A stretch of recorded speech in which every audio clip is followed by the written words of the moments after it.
Hi friend, আমি রানা মেডিকেলের নতুন আর এক ভিডিও নিয়ে চলে এসেছি তোমাদের সামনে।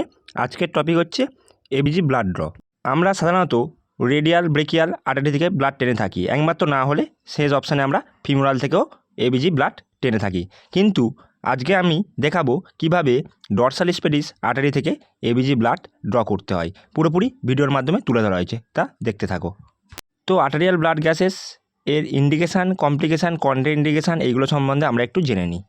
ইন্ডিকেশানগুলো হলো acid base status, oxygenation status, electrolyte imbalance, এছাড়াও cardiac failure, renal failure, respiratory failure, sepsis এইগুলো সম্বন্ধে আমরা জানতে পারি। আর কন্ট্রাইন্ডিকেশানগুলো হলো local infection, severe coagulopathy, recent thrombolysis হলে, স্কিন বার্ন থাকলে, অ্যাবসেন্ট পালস, এবি ফিস্টুলা এইগুলো থাকলে আমরা এবিজি করব না।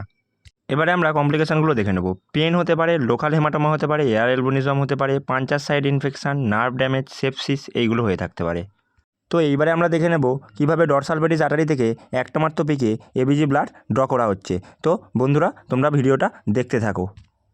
তো ডরসাল পেডিস আর্টারিতে নিডিল ইনসার্ট করবার আগে এরিয়াটা ভালো করে স্যানিটাইজারযুক্ত কটন দিয়ে ক্লিন করে নেব। তারপর আরও একবার ড্রাই কটন দিয়ে ওই এরিয়াটা ভালো করে ক্লিন করে নেব।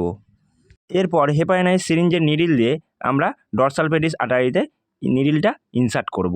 তো তার আগে আমরা ভালো করে ডরসাল পেডিস আর্টারির প্যালপিটেশনটা ফিল করে নেব। তো বন্ধুরা, ডরসাল পেডিস আর্টারিটা ভালো করে প্যালপিটেশন ফিল করে নেওয়ার পর আমরা নিডিলটা ডরসাল পেডিস আর্টারিতে ইনসার্ট করছি। তারপরেই দেখো নিডিলের মুখে ব্লাড চলে এসছে। তারপরে নিডিলের মুখটা ফিক্সড করে প্লাঞ্জারটা আমরা টান দেব।